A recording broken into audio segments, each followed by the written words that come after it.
Because you don't want to miss a thing.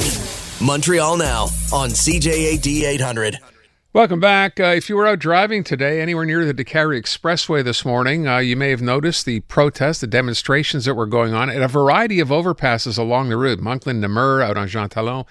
So that was protesting the government apparently deciding to kind of tell the nurses union here, the FIC, that they're not really interested in reaching any kind of a deal, an agreement, until maybe Christmas. How do I know this? Because that's what the premier told a French radio interviewer. Yeah, Christmas. This for a dispute that has been going on now for over 500 days, and the government apparently seems in no rush to get it settled. So that, of course, once that announcement was made by the premier, that's what led to the demonstrations out there this morning. Look, it's shameful, it's embarrassing that still nurses of all people, have been unable to come to an agreement with this provincial government. No one seems to understand why. And in fact, from what I read today, the government makes it seem as if this is not really a big problem at all. Don't worry, we'll eventually get it solved. It's kind of crazy. Jenny Rhee is president of the MUHC Nursing and Cardiorespiratory Professionals Union. They're a FIC-affiliated union, and she is on the line. Jenny, thanks for being here this afternoon. Good afternoon. You want to fix... is there something worth correcting that I've said? I mean, it seems to me from what I've read yet again today, the government doesn't even really seem to be looking at this as a priority. That's what it feels like, for sure, Aaron. Thank you so much for having me. We were out early this morning, as you mentioned, up and down DeCarry. We were putting our banners over the overpass so the public could see it. It was for visibility to highlight the fact today is 516 days without a contract. And judging by what Mr. Legault said in French media, as you mentioned, it's absolutely unacceptable to us that this is going this long. This being said, we were invited back to the table despite Sonia Lebel saying that we are not at an impasse, that it's really not an issue, and we can come back to the table at any time. We were invited back the last couple of days. I'm not terribly optimistic because, like I said last time we spoke, Aaron, the bugging point is on flexibility and mobility. And the government, Mr. Legault, if I was to quote him, he said he's not expecting to resolve this before Christmas, and he said it will be very, very, very difficult because we need to change how we do things. We need to tell the nurses, you will work over there where you need, where we need you, and this is not in their culture. It will be very hard, and that's a direct quote from him, and it's something that, if that is truly how he feels, and there's no doubt that that is how he feels, I'm not sure it's ever going to be solved. So let's delve into that just a little deeper. This idea, the government first called it flexibility, and now the issue is if you can explain to people what the government is trying to do here, because money aside, this is them saying, look, we want to be able to decide where you work, how what regions you have to go into based on where we think you should be. Is that the issue? That is completely the issue, Aaron. The government is saying as of December the 1st, we will become one establishment under Santé Quebec. There will be no more, Jewish General Hospital, no more MUHC. We are going to be Santé Quebec. And what the government is wanting to do is to fill their the areas where they're having deficiencies in staffing with other places that don't have this problem. And they're saying that with a kilometer range of 25 kilometers on the island of Montreal, we have the ability to give you 30 days notice, and that will become your new home base. Off the island of Montreal, they're calling for 35 kilometers from either your home or where you work currently.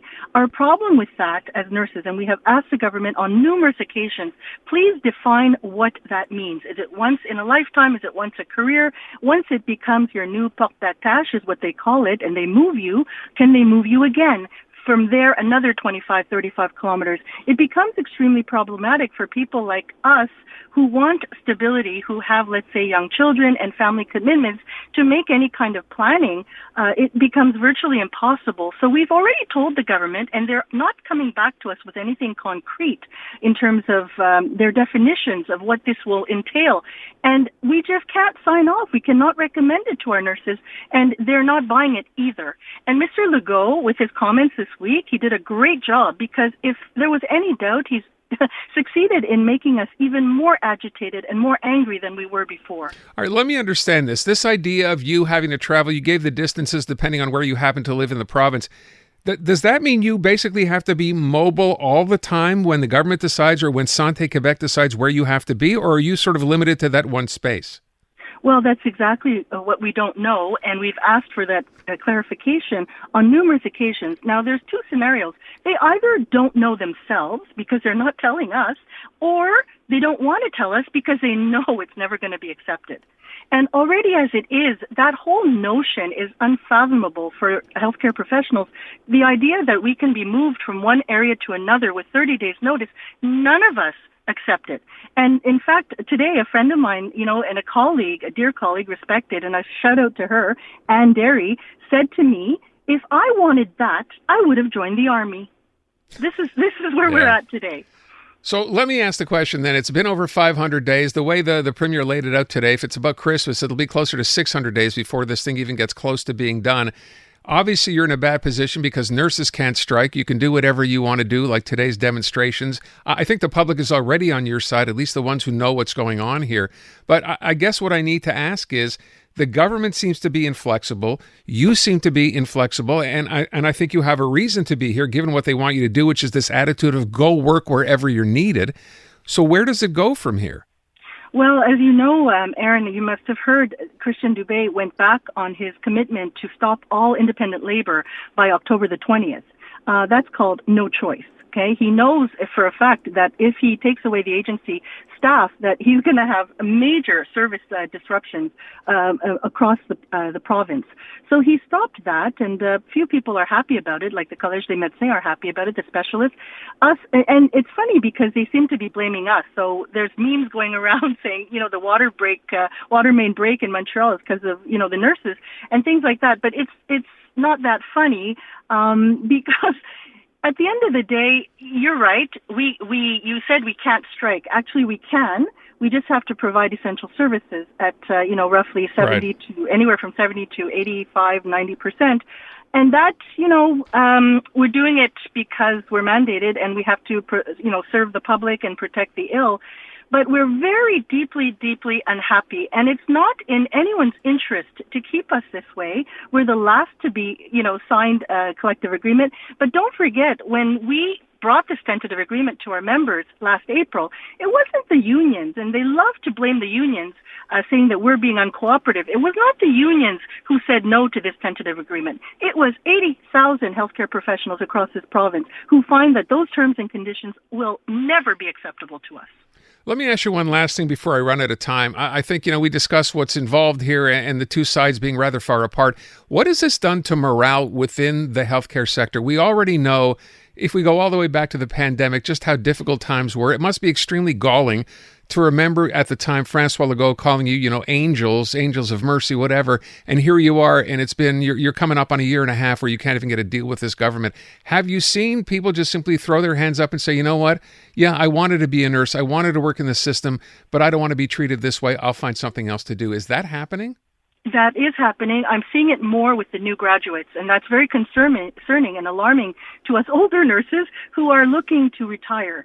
I'm noticing, like at John Abbott, for instance, we used to have graduating classes of 200 young nurses who were ready and willing to jump in. We're seeing now graduating classes of 50. And these 50 are not really wanting to work in the public sector. They're going to private clinics, they're going to, aesthetics, they're going and doing anything but bedside. So yes, it is very alarming.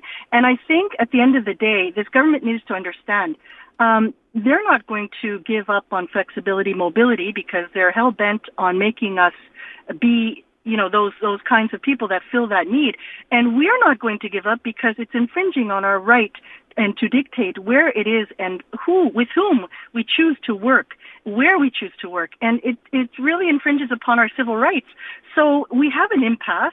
Aside from a special law that the government maybe will impose and decree us, I don't see how this is going to be solved. I think both sides have to negotiate and come to some kind of understanding as to how far this flexibility, mobility will go that will be acceptable to the healthcare workers who serve the public and still serve it well. I know the people in the hospital. My gosh, Aaron, if you could come and visit us, and I know you were recently at the telethon at the Children's, and that's exactly where my position is. Every day we go to work and we give it our 100%. Every day we skip our lunches and our breaks and we give to our patients 100%. I am telling this government today we deserve more respect than what we've been getting. And I hope it gets resolved long before Christmas, but I guess I might be an optimist on that one. Well, I think we all share that hope. Jenny, I thank you so much for the time, and I wish you guys all the best. Thank you again, Aaron. Take good care. Jenny Rhee. Again, this to do with the nurses union, the FIC union here, where the government has now basically said, hey, after 500 some odd days, I still don't see anything happening until Christmas.